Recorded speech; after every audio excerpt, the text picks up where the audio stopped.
please think with me about a liberal education for this century. Now, there's some good news and some bad news. The bad news is that education is in real trouble on a whole bunch of axes. The good news is that with some reasonable innovations, I think we can fix a major part of the problem. If you do a web search on my name and the exact phrase, new media's impact, you can download a book chapter I wrote 15 years ago. I'm delighted to say that most of the things I talked about in that chapter are happening. I'm downright depressed that they're happening so slowly. So I will continue to argue that education and training are different, that training will be outsourced to machines, and that education must be rebalanced and redistributed. If that does not happen, young people will not be able to do things that machines cannot yet do. Because the part of what we do that is uniquely human is a shrinking subset. In 20 years, will be a really big deal. So education and training are different. People talk about them as if they're the same. They conflate the two. I believe that they do overlap, but they are different.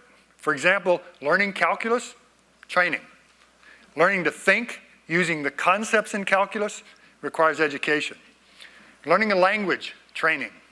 Learning to communicate in any language requires education. Learning CAD software, training. Learning to design, definitely education. Conflating those two causes people to say crazy things, like education will be free. I don't believe that makes sense. I do think that low marginal cost training is coming, and it will be important. People have talked a lot about the T-shaped individual, someone who knows a little about a lot and a lot about a little. I have to make that more complex to make it make sense. The T gets transformed into a tree where the trunk is true education, and training about things is on one side, training about people on the other. I don't like that division, but we classically do it that way. You either learn humanities or you learn science. But learning accounting does not qualify you to be the CFO of the company. Learning anatomy does not qualify you to be a physician. Learning mechanics does not make you an engineer. On the other side, learning civics does not make you a good governor. Learning the history of philosophy does not make you a philosopher. So we all will have different lengths, branches on our trunk, and we'll all learn different things. But the thing in the middle is the really important part. That's where the creative, critical thinking exists. It's about wise, ethical, empathetic, integrative thinking. It's about things like design and research techniques. And distinguishing it more than anything else, I think it's about doing things with experts. Apprenticeship, mentorship kinds of activities. Probably involves face time with another human.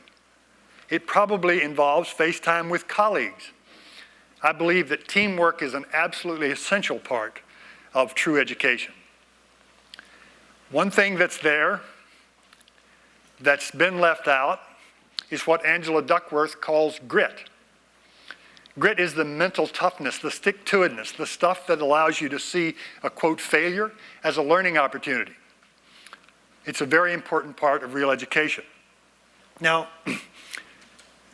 it is clear to me that both sides of the trunk will be outsourced to machines. There's a lot of discussion right now about things like MOOCs, massive open online courses, and flipped classroom. Those are important, they're driving innovation, but they're not what I'm talking about today.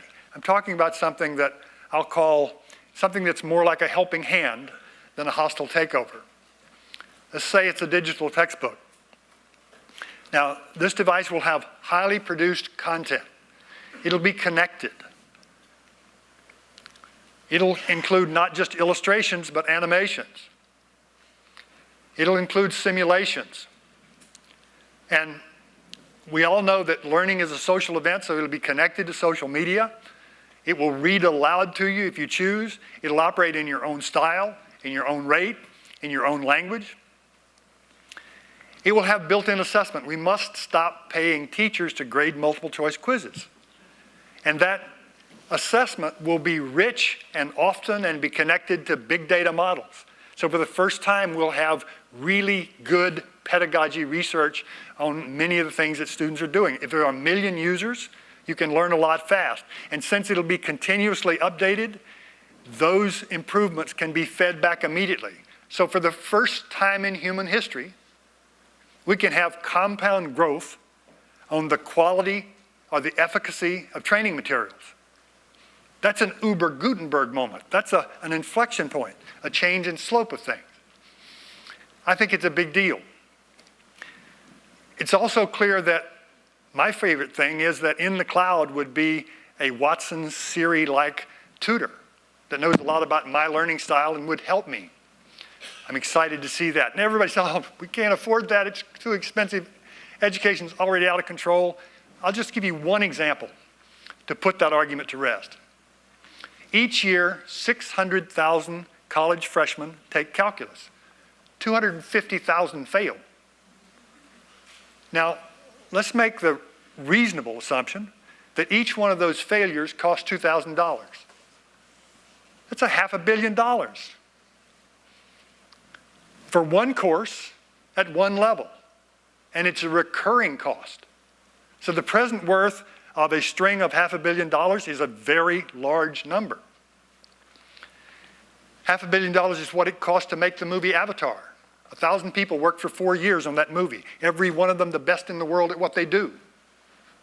Economically and philosophically, education is at least as important as entertainment. We need to do it now. And a lot of people are pointing out that this is change is afoot. 3 books published in the last few weeks, or a little bit longer.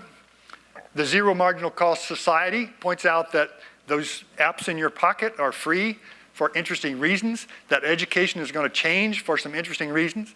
The second machine age points out that the steam revolution was really a big deal, but the information revolution is an even bigger deal. And the next America very clearly points out that big demographic shifts are happening and they have consequences.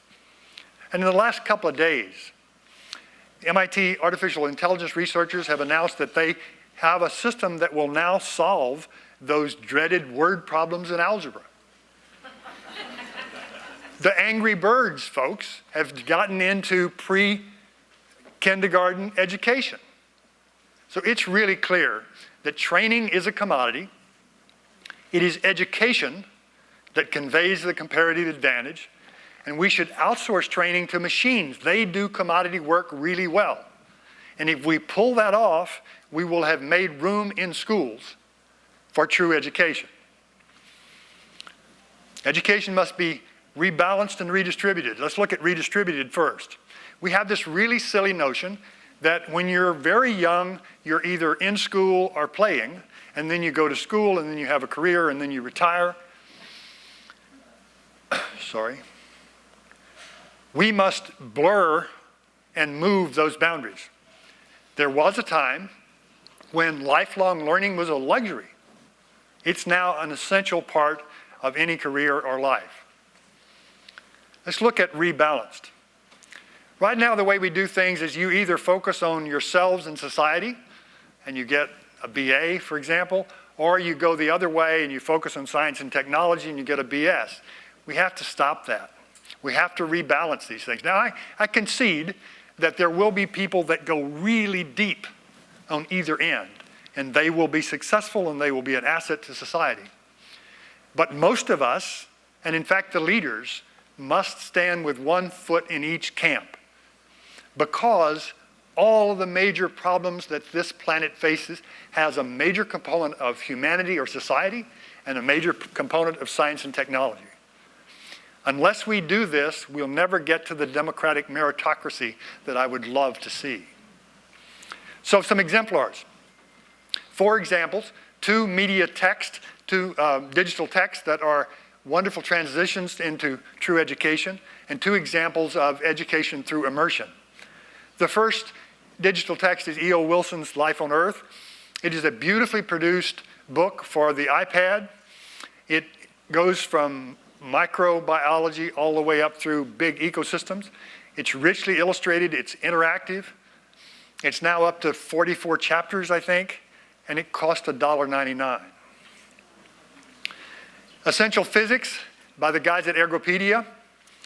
I work with Ergopedia because I love what they're doing. They produce a printed book, an electronic book, and a set of laboratory equipment to support the learning in the 2 text versions.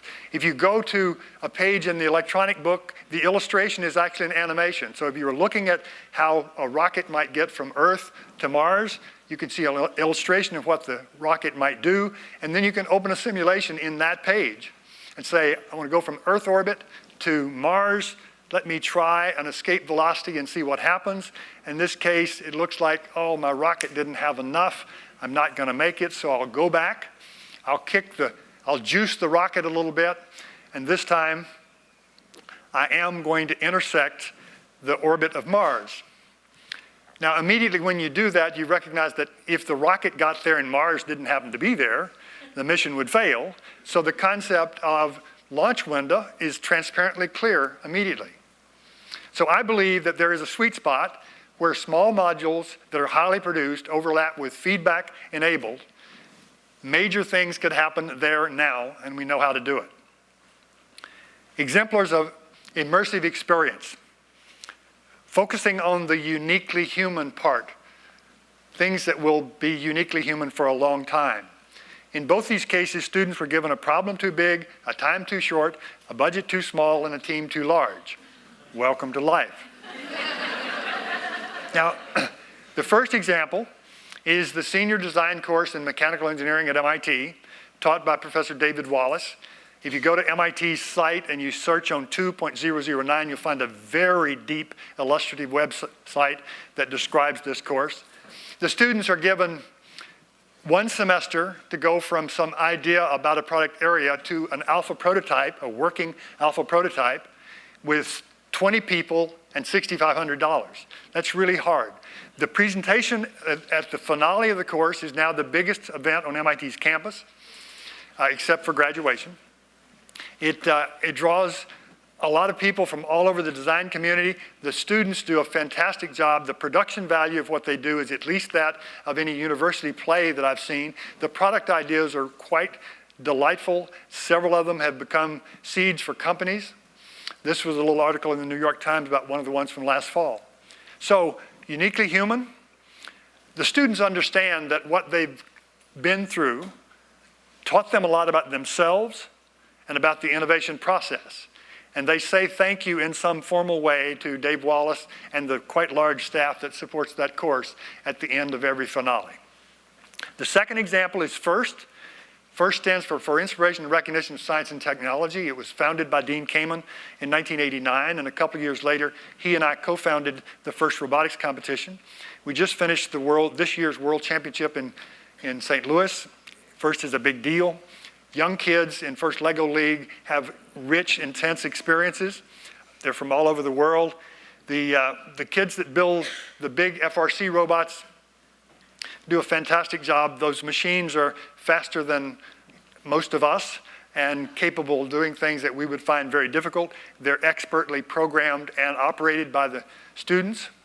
They do all that in 6 weeks. The competition is intense and there's a lot of celebration if your alliance happens to win, but FIRST is not about fancy robots. The robot is the campfire around which the tribe gathers. The cornerstone of the ethos of FIRST is gracious professionalism.